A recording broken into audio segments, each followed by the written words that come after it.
les bendiga. Buenos días a todos nuevamente. Qué placer que estés con nosotros en esta mañana. ¿Cómo están? ¿Están bien? Un poco más de fresco ahora en el sur de California, un poquito más tranquilos a los que sufrimos. ¿Quiénes tienen calor acá? ¿Quién prefiere el calor?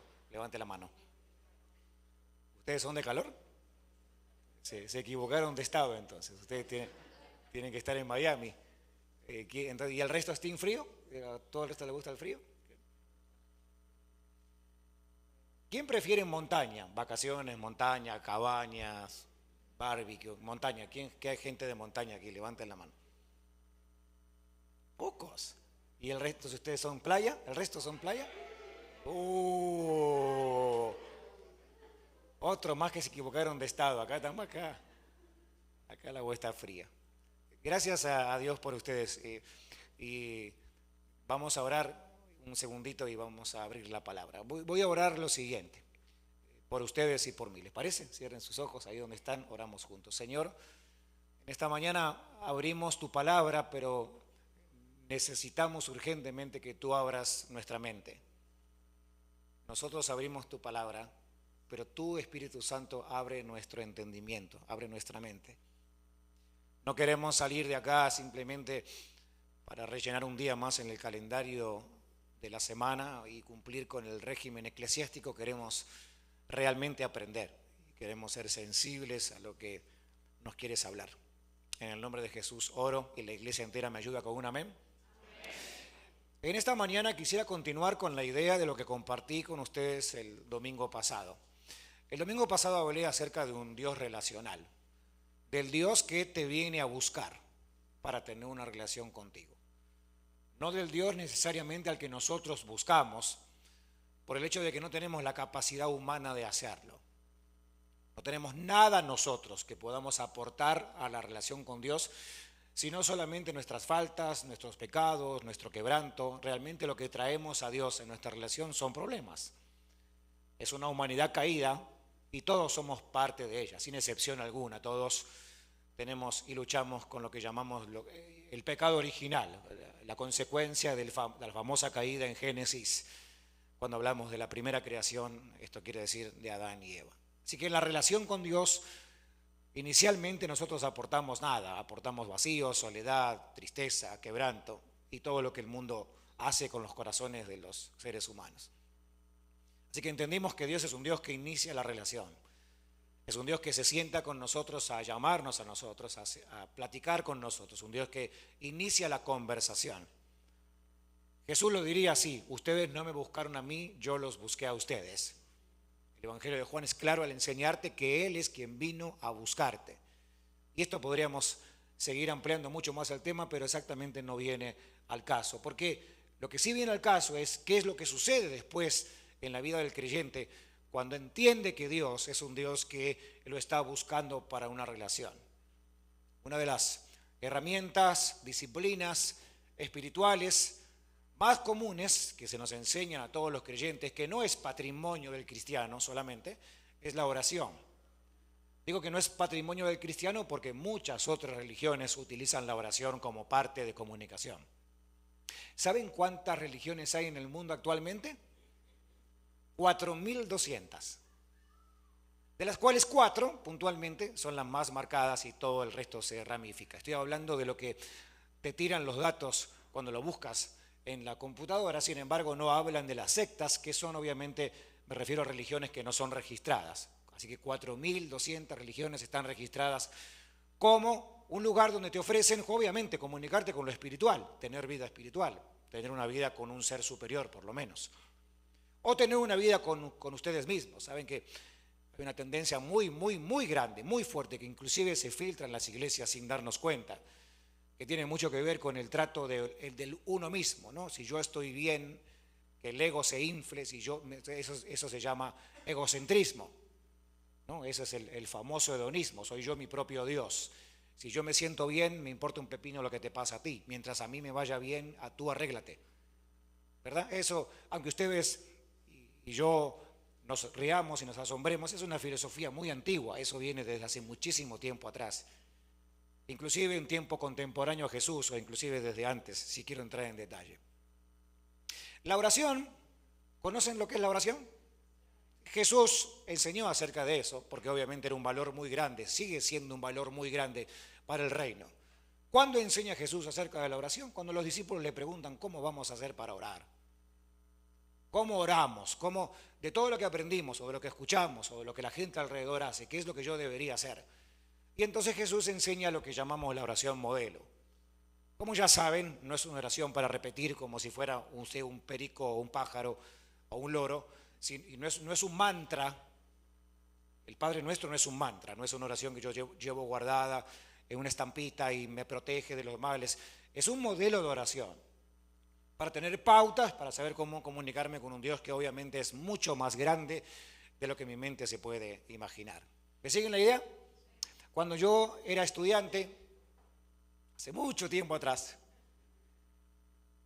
la iglesia cristiana evangélica tenía modas. Sepan que la iglesia también se mueve con las modas. De la misma manera que se mueve la sociedad con las modas, la iglesia se mueve con las modas también. ¿Cuántos de ustedes se acuerdan o usaron el pantalón Oxford? ¿Se acuerdan lo que era el pantalón Oxford? ¿Qué era el pantalón Oxford? ¿El pantalón qué? ¿Cómo era? ¿Acampanado o ancho abajo? ¿Cuántos usaban esos pantalones? Levanten la mano, ¿quién usaba esos pantalones? ¿Y quién se dejaba el pelo afro también? ¿No? Lo hacía. Todos pecadores me tocaron esta mañana. Así como la ropa marcaba una pauta y una moda, la iglesia también tenía sus modas. Por ejemplo, déjenme nombrarte algunas que son fáciles de entender. La alabanza, el tipo de alabanza, el estilo de música. Entonces, por ejemplo, todo Latinoamérica, déjenme contarle cosas que son graciosas, pero para reflexionar. Ustedes saben que los argentinos no hablamos como los mexicanos, ¿verdad? Primero hablamos de vos y segundo usamos palabras extremadamente raras que ni yo siendo argentino entiendo, ni siquiera sé qué quiere decir. Cuando vino la moda de la alabanza, el Señor levantó a un famoso hermano adorador que hasta el momento sirve al Señor, Marcos Witt. ¿Se acuerdan de Marcos Witt? Ese era el compositor de la mayoría de las canciones que cantábamos en las iglesias en español, inclusive hasta el día de hoy. Marcos Witt, ¿originario de dónde es? Es originario de México y fronterizo, ¿no? Hijo de misioneros americanos. Entonces, aunque maneja los dos lenguajes, cuando habla español, su español es como mexicano. Pero como la moda de la alabanza era lo que Marcos Witt había marcado, los líderes de alabanza de Argentina, de mi propia iglesia, te hablaban de vos, y así como yo estoy hablando ahora como argentino, pero de repente cuando se subían al piano, se subían a cantar, cambiaban, había una metamorfosis en ellos. Y les entraba el espíritu del Chapulín Colorado, no sé, algo. Y entonces de repente empezaban, aquí estamos hermanos adorando, porque tú Señor eres. Entonces todo el mundo quería, obviamente, los muchachos jóvenes, no Hans, sino otros, Hans es nuestro pianista, para el que no lo sabe, imitando a la moda. Y así te puedo contar miles de historias que hoy me causan mucha gracia, que fueron pasando por lo que llamamos la moda de la iglesia.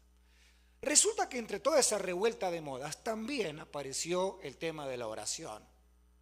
Algunos sumaban la oración con el ayuno. Entonces la moda era, por ejemplo, antes de que alguien predicara, era, hermanos, Dios los bendiga. Estuve orando toda la noche por este sermón. Cuando alguien te dice eso, uno se intimida. Yo siendo joven, y el Espíritu Santo me mostró. Cuando decían esa frase, ya estábamos todos los jóvenes escondidos abajo del banco de la iglesia, porque si este tipo sabe lo que yo hice ayer, y según él, por la oración de toda la noche, lo va a ventilar en público, acá está mi mamá, acá está mi papá, acá está mi novia, por lo menos del momento. Ustedes saben, los galanes tenemos ese problema. La moda era esa.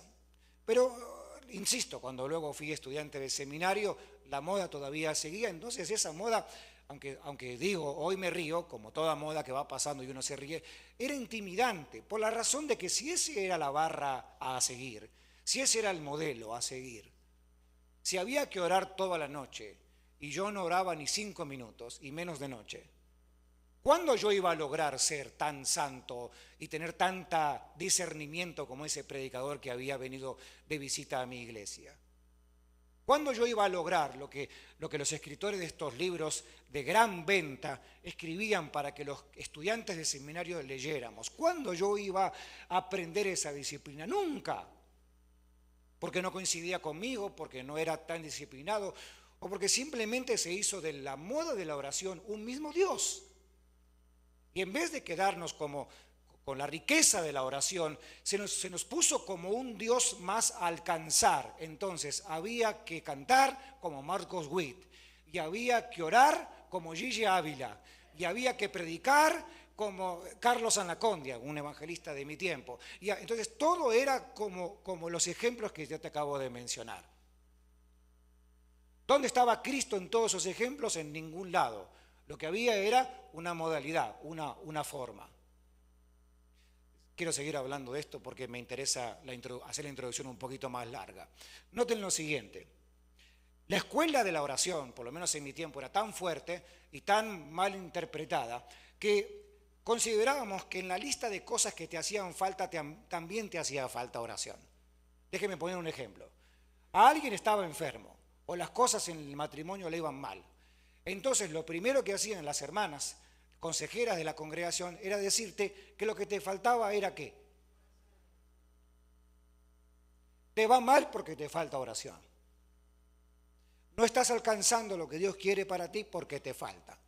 Pero pónganse a pensar conmigo, en la lista interminable del mandado que las mamás o las personas hacíamos en ese momento, falta leche, falta huevos, falta pan, y falta oración. La gente salía a la vida cotidiana con una lista de cosas que les hacía falta. Era como esas cosas que iban corriendo adelante de uno, era como la zanahoria delante del burro para que el burro caminara hacia adelante y no perdiera el objetivo de solamente caminar hacia adelante. ¿Qué tal si yo te digo que no nos falta nada de oración? ¿Qué tal si yo te digo que la falta de oración no es un problema porque es muy fácil de entender y de practicar? ¿Qué tal si te digo que lo que tenemos que aprender es que es un placer inmenso y grande, un deleite, es una delicia presentarte a Dios para orar? ¿Qué tal si te digo que hay algo tan maravilloso que mismo Dios provoca y es que te llama a que tengas un tiempo de oración con Él? Que no tiene nada que ver con el régimen de cuántas horas, cuántas noches, cuánto tiempo, o de cierta manera o de cierta otra forma, más que la modalidad tiene que ver con entender la esencia de que yo tengo que estar con alguien que de primera mano me llama a estar con él para disfrutar. ¿Te ha pasado alguna vez tener que estar con alguien obligadamente sin disfrutar? Bastante tenebroso como para pensar que con Dios va a pasar exactamente lo mismo. ¿Cuánto tengo que orar? Es lo que tu corazón te diga. ¿Dónde tengo que orar? Donde estés. ¿Cómo tengo que hacer la oración? Como te salga. ¿Qué otra cosa más yo podría hacer? Simplemente abandonarte en las manos del Señor y permitirte que Él te lleve. Si hablamos de tiempo, puedes orar orando 2 minutos al día y vas a terminar orando 1 hora al día porque te va a dar placer. ¿Alguien aquí alguna vez intentó hacer ejercicio? Dije se intentó. Bastante tenebroso, ¿no es así? Pero de repente ahora puedes caminar unos 5 minutos o 10 minutos y no te duele tanto la pantorrilla como al comienzo. ¿Sí o no? Obviamente es la disciplina lo que te lleva. Miren, cuando yo pienso que el Señor, según Hebreos, nos llama a estar delante de su presencia con confianza, yo tengo que pensar que tengo un Dios que está totalmente feliz de verme. Cantamos y nombramos en varias veces en esta reunión el Salmo 23. Y el Salmo 23 no es ni más ni nada menos que un salmo de placer. Es un salmo del corazón del pastor sintiéndose placenteramente porque tiene a la oveja a la que está viniendo delante de él para ser cuidada. ¿Qué más placer le causaría al corazón de Dios de que tú vayas con tu oración al Señor? Ahora, pregunta, ¿Dios contesta todas las oraciones? Posiblemente sí, Dios conteste todas las oraciones, pero antes de entrar en el tema, avancemos con un pasaje que me parece muy importante. Filipenses, capítulo 4, versos 6 y 7. ¿Lo conocen este pasaje? Este pasaje es terapia pura. No se inquieten por nada, más bien, en toda ocasión, con oración y ruego, presenten sus peticiones a Dios y denle gracias. Y la paz de Dios, que sobrepasa todo entendimiento, cuidará sus corazones y sus pensamientos en Cristo Jesús. ¿No te parece esto maravilloso? Permítanme de alguna manera desarmar, desempaquetar este pasaje de una forma muy breve. Lo que Pablo le escribe a la iglesia de Filipenses es lo siguiente: no se trata de ritos, ni de regímenes, ni de copiarse de otro. Se trata de que tú vengas con tu cargamento de preocupación a Dios para estar delante de su presencia, para orarle a Él, para rogarle a Él, para presentarle tu petición a Él, para darle gracias a Él. Y acá existe el famoso intercambio. Miren qué interesante. Versículo 6 te dice que tú le entregues a Dios las cosas, ¿verdad? ¿Me siguen la idea? Yo en el 6, yo le entrego a Dios. ¿Qué le entrego a Dios? Mi preocupación, mi afán y toda la lista interminable de peticiones. ¿Ven el versículo que sigue? Eso es lo que yo me llevo de cada oración. ¿Cómo yo sé si fui eficaz en la oración que tuve, en la comunicación que tuve con Dios en ese momento? Esta es una gran señal. Si yo fui eficaz en mi comunicación a Dios y entiendo este principio de una oración que comienza motivada por Dios y no por mí, yo voy a llevarme la alegría de saber de que en el momento de la oración no sé si tengo mi problema resuelto, pero por lo menos al problema no lo tengo más. Y en segundo lugar, de ahí yo me levanto, de ese momento de oración, llámese de rodillas, parado, caminando, como quieras, de ese momento de oración yo me llevo como recompensa la paz y la tranquilidad mental y emocional que Dios tiene cuidado de lo que yo no puedo cuidar. Eso es maravilloso.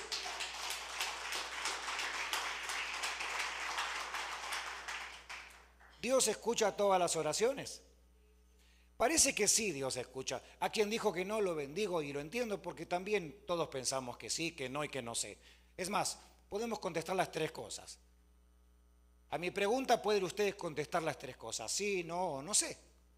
Pero Apocalipsis, que es el último libro de la Biblia, por revelación de Juan, te dice algo maravilloso. ¿Está listo para escuchar esto? Vamos al último entonces libro de la Biblia. Apocalipsis capítulo 5, versículo 8. Déjame enseñarte algo para animarte a seguir orando aunque Dios no haya contestado como querías.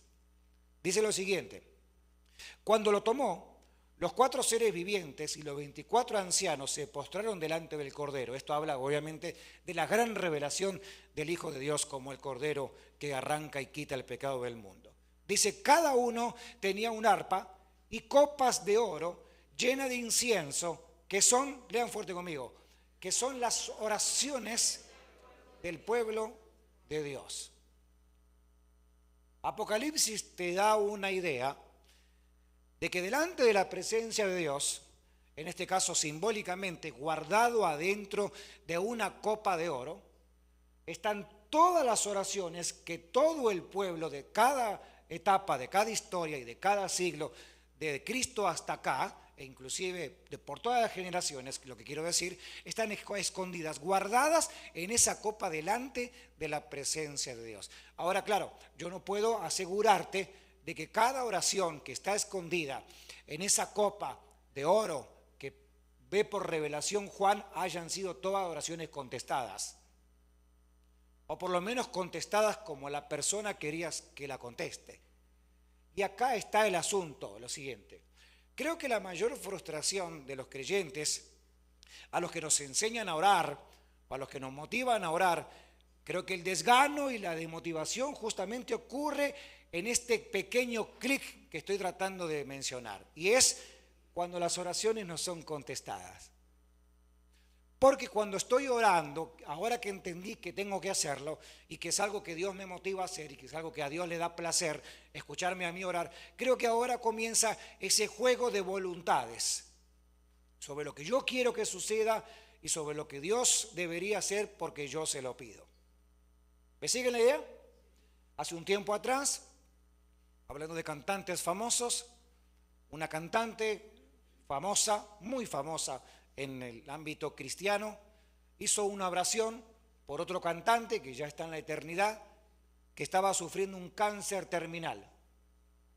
Esta cantante en un concierto lleno de gente, obviamente, muchachos, hombres, mujeres, noten lo grave de la mala enseñanza a pesar de que quizás no lo quiso hacer, noten lo grave. La hermana oró en público por el cáncer de su compañero de ministerio y dijo lo siguiente: Señor, sánalo, libértalo, haz lo que tengas que hacer milagrosamente. Y ella agregó: y no aceptamos un no como respuesta.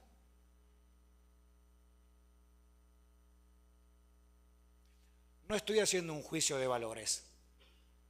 Yo sé lo que es tener un ser querido enfermo. Y sé lo que es la desesperación porque Dios escuche la oración que estás haciendo. Yo sé lo que es la crisis y tener esa desesperación interna porque que por favor Dios te escuche, porque si Dios no te escucha, ¿quién te va a escuchar? Si Dios no te saca de esta, ¿quién te va a sacar? Pero sin embargo, aunque oré así por mi madre fue llamada a la eternidad y Dios no la sanó. O por lo menos no la sanó como yo hubiera querido que fuera sana. ¿Me explico? Como todo hijo, quería que mi madre me durara un poquitito más, que se muriera en una edad un poco más avanzada, que viera a mis hijos crecer, qué sé yo, todas las ilusiones que tiene un hijo que vea a su madre morirse de a poco. No estoy juzgando, no estoy haciendo un juicio de valores por la hermana cantante que ora por su compañero de ministerio que tiene un cáncer terminal, que cantaba precioso, que juntaba juventud para adorar al Señor, un gran instrumento delante de la presencia de Dios. Sin embargo, nuestro querido Julio Melgar, desde quien estoy hablando, ahora mismo está en la presencia del Señor adorando junto con los ángeles. Pero no aceptar un no como respuesta es una muy mala enseñanza para quien puede escuchar una cosa así. ¿Por qué razón? Porque ahora salimos al mundo cristiano pidiéndole a Dios las cosas que a mí se me pegan la gana y cuando no me lo da me enojo como si fuéramos niños caprichosos. Sin embargo, Dios siempre va a responder. Póngame atención, usted que está con cara de preocupado esta mañana, Dios siempre escucha sus oraciones.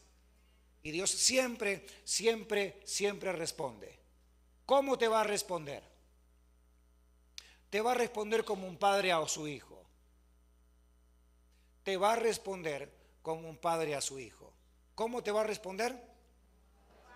Pregunta, ¿usted le dice todo que sí a su hijo? ¿O usted le dice no ahora, hijo, quizás más adelante? ¿O usted le dice que sí a su hijo? O sea, usted le dice no, usted le dice sí y usted le dice más adelante. ¿Lo repite conmigo? Por favor, la misma matemática, utilícela para su oración. Por su necesidad, por lo que usted le pida, por lo que usted esté clamando en el fondo de su corazón, cualquiera sea su necesidad, Dios siempre va a contestar. Siempre. Pero puede contestar no. Puede contestar todavía no. O puede contestar sí. La pregunta, ¿estás dispuesto a escuchar cualquiera de las respuestas?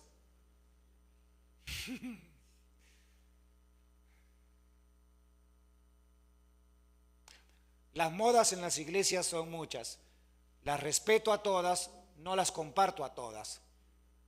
Las modas en el cristianismo son muchas. Declaro y decreto y declaro y decreto. Lo único que usted tiene que declarar son los impuestos.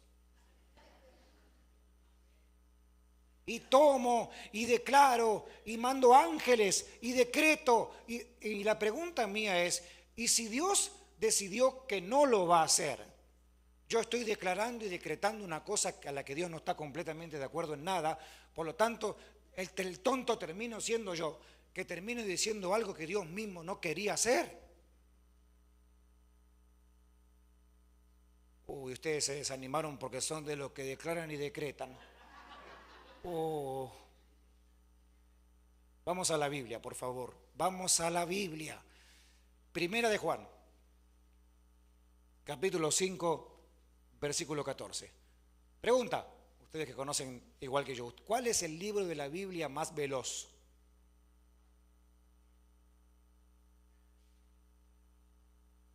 Juan, claro. ¿Por qué?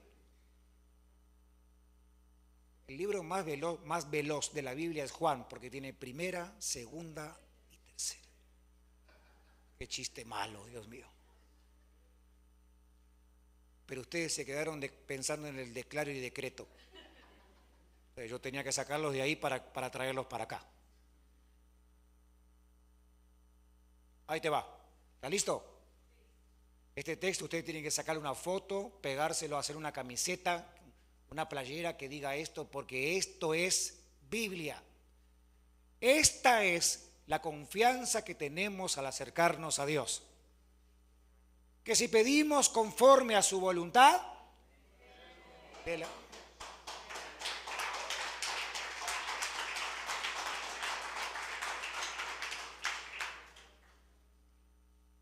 ¿se acuerdan cómo va el Padre Nuestro?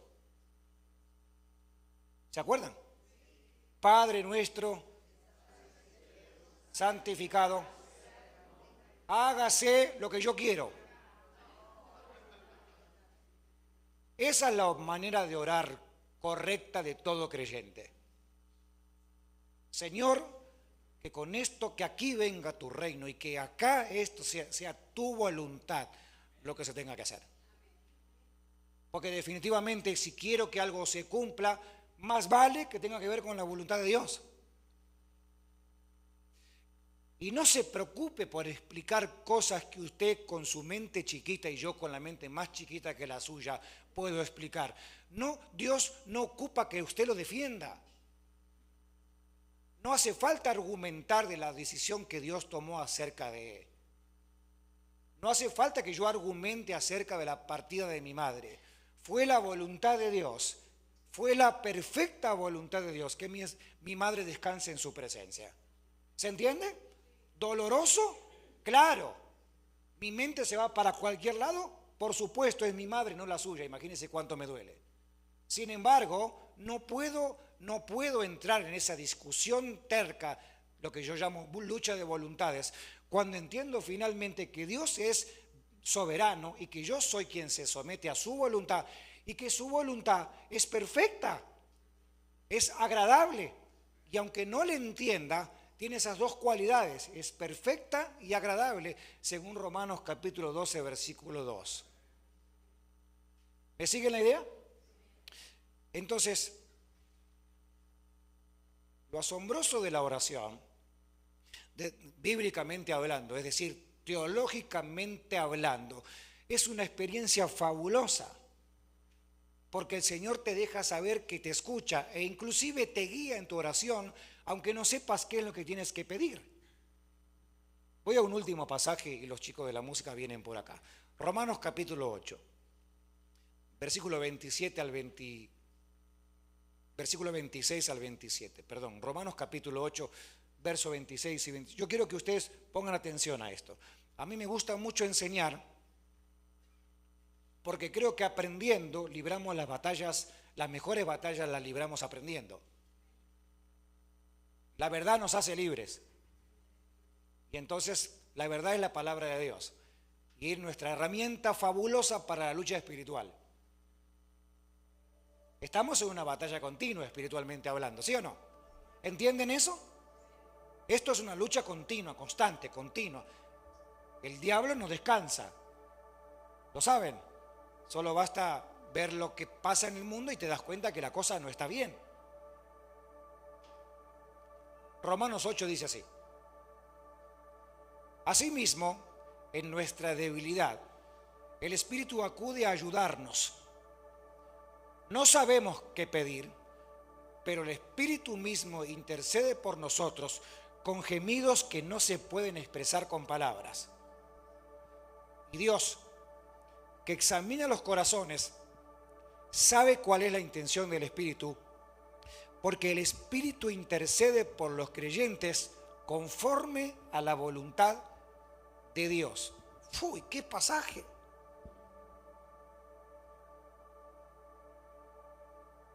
Cuando yo no sé qué tengo que pedir, a ver, póngame atención. Voy a Dios en oración para pedirle algo. Ahora yo sé que Dios puede decirme sí, no, o todavía no, o tal vez no, o después. Como siempre quiero escuchar un sí.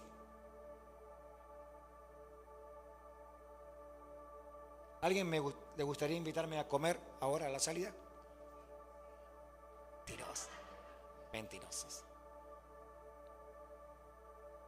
Yo voy a aprender a orar como me enseña Pablo en Romanos 8. Yo voy a comenzar a practicar la oración en el Espíritu. Voy a ir a Dios a decirle a Dios, Señor, no tengo ni idea qué pedirte. Y como ya sabes, en mi humanidad me encanta escuchar que me diga sí, siempre, de todo. Pero, como lucho con esa parte débil de mí, que no me gusta el después y mucho menos el no, voy a comenzar a practicar la oración en el Espíritu. Señor, enséñame por tu Espíritu a cómo orar. Y la Biblia dice que en mi torpeza, en cuanto a la oración, en mi torpeza, el Espíritu Santo mismo intercede por mí. Y lo hace con gemidos indecibles, es decir, con palabras que no se pueden entender y que posiblemente si las escucho tampoco las entiendo. Eso quiere decir que el Espíritu Santo intercede por mí continuamente, aunque yo mismo no esté practicando la oración. Bueno, a ver, ¿cómo se pone esto? Esto se pone demasiado bueno, sobre todo en este final. Quiere decir que a pesar de que yo no sé qué orar, el Espíritu Santo me está ayudando a mí a recibir lo que Dios sí me quiere dar.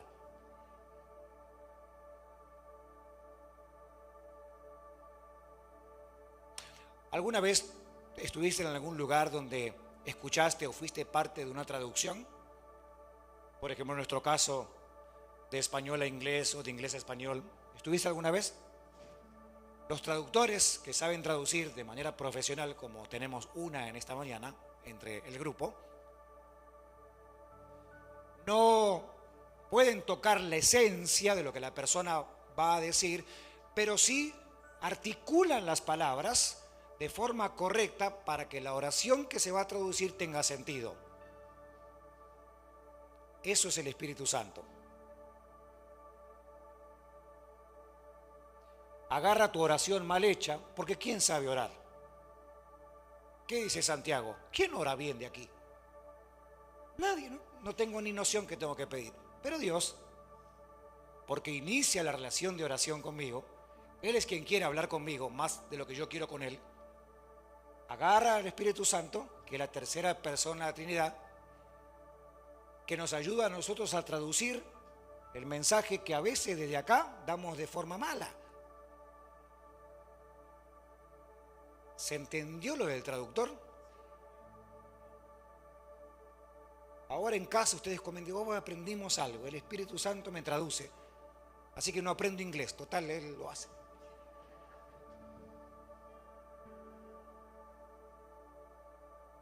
Somos llamados a orar, y esa sí es nuestra parte en todo esto.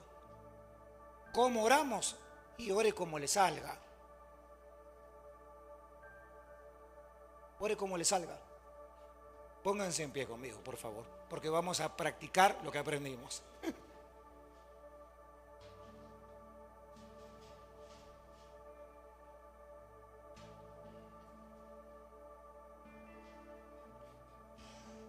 Vamos a hacer una cosa muy práctica. De los ancianos pastorales, 2 parejas se ponen a una a mi derecha, una a mi izquierda, y una pareja se pone atrás, que hay mucho más espacio atrás. Uno de ustedes, una pareja de los ancianos pastorales atrás, contra la pared. Otro a mi izquierda y aquí a mi derecha. Miren, vengan aquí, práctico. Uno aquí, uno atrás. Uno aquí. Vamos a la parte práctica de todo esto.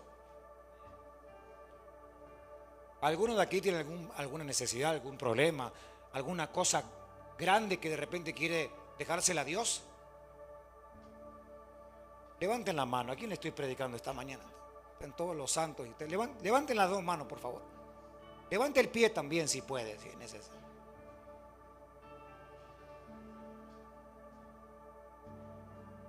¿Sabemos cómo orar?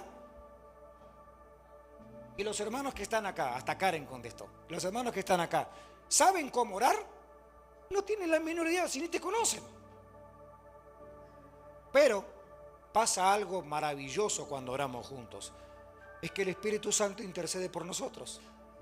Entonces vamos a hacer algo. Mientras adoramos, si lo deseas hacer, completamente queda en tu voluntad, deja tu silla, ven acá adelante. Si quieres decirle a los hermanos, yo quisiera que oraras porque tengo a mi mamá enferma, lo haces. Si simplemente quieres venir acá y decirle, Manuel, ora por mí, y por nada, solo ora por mí, lo puedes hacer con tranquilidad. Si dices, tengo algo que pedir, pero me da pena, me da vergüenza, es muy privado, no lo dices, solamente vienes y oramos por ti y dejamos que Dios haga lo imposible. Al fin y al cabo, Dios es Él, no nosotros. ¿Se entiende?